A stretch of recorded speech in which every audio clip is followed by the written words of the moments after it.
Today, we find ourselves in a rather suspicious 7v7 all PlayStation player match. And this is likely because at least one player on one of the teams turned off the crossplay feature in order to prevent matchmaking with the Xbox players. Now, there are two reasons to do this. One is profoundly stupid, the other is much more intelligent. The stupid reason is because you think the player base on the opposite console, whether it's Xbox or PlayStation, is somehow worse than the player base on your console. That is an arbitrary notion based in nothing but your own subjective feelings. It shouldn't be taken seriously, and nobody should use it as a justification for turning off crossplay. But there is a more intelligent reason to turn it off, and that is when you do, you tend to get smaller matches than 9v9. And if you get one of those, it at least theoretically offers you more of an opportunity to have an outsized impact on the outcome of the match. If there are less ships to deal with, that means there's less ships to deal with for you.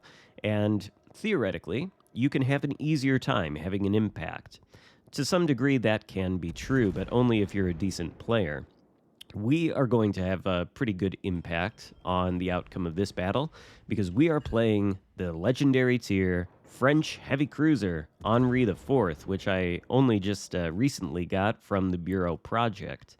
Back when I had it on loan from Wargaming, I thought the ship was excellent, and I continue to stand by that opinion today. We'll see some of the reasons why as this battle continues.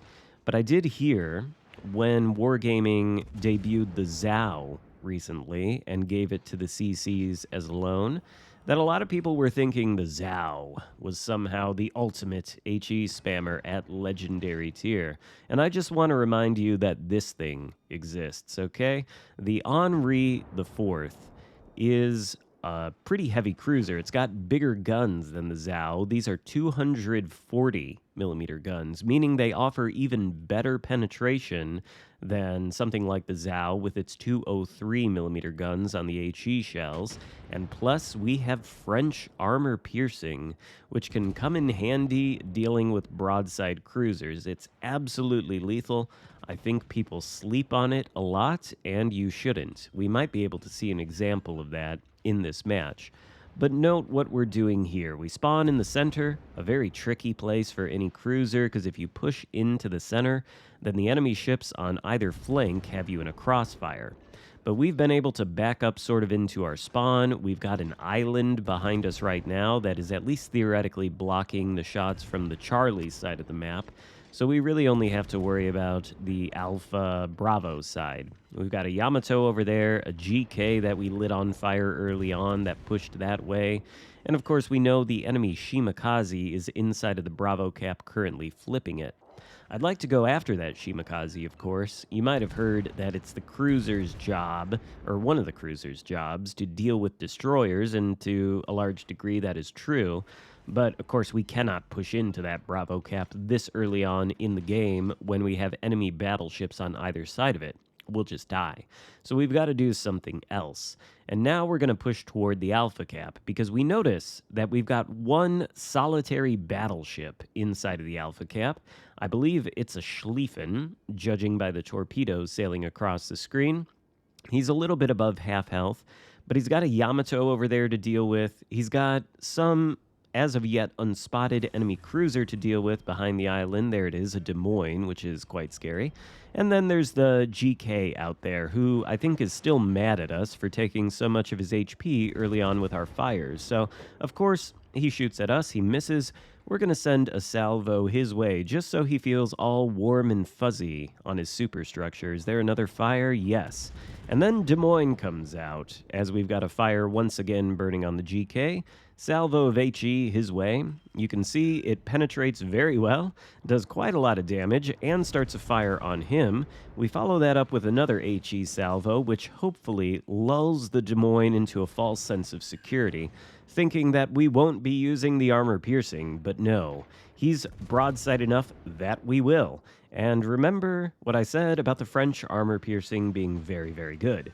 Well, there's a dev strike with 5 citadels on the Des Moines, and the Des Moines is known for having good AP itself, so there you go. Never sleep on French AP. In any case, with the Des Moines dispatched, the immediate threat to the Schlieffen has been eliminated, and he's got himself parked behind that island where the GK can't really hit him. The Yamato potentially can, but of course the Schlieffen, while it does have an overmatchable bow, also has an icebreaker, so hopefully that'll protect him at least for a while. And once again, another fire on the GK. That is 8 fires so far, and we're not even halfway through the time of this match yet. This thing is an absolute flamethrower, and the penetration that the HE does is excellent. Marco Polo is also out there. I didn't even notice this guy at first, and maybe Yamato's actually gone down. The enemy team is missing 1 battleship.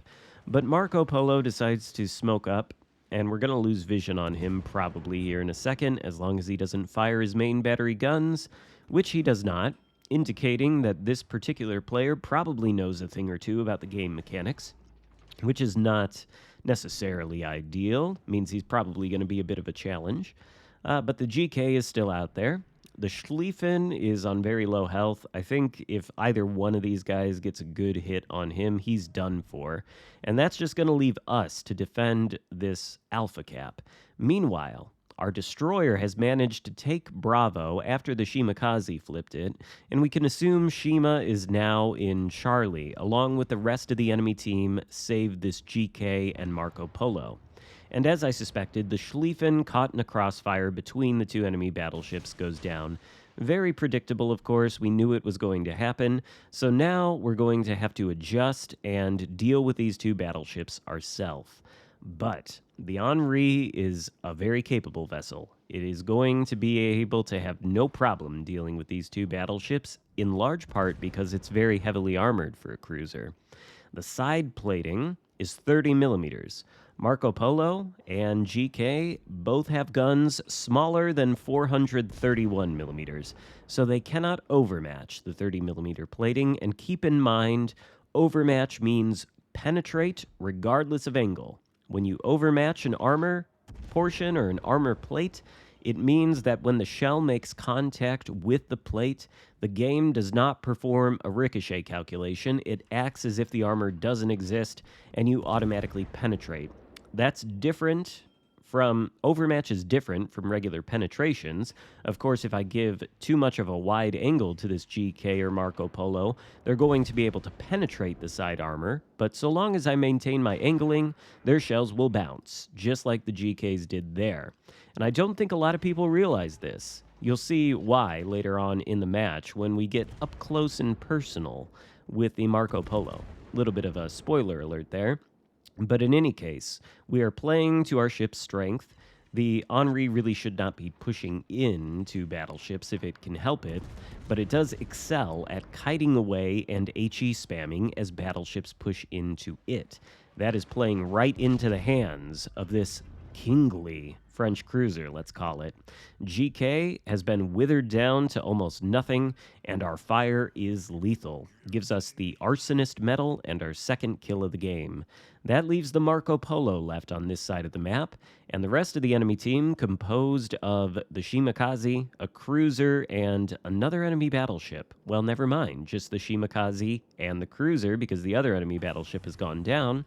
They're somewhere near the Charlie Cap, facing off against our 2 remaining cruisers and 2 remaining battleships. So clearly, my team is going to be able to win that side of the map. Shimakaze is spotted now, as we can see in the Charlie Cap.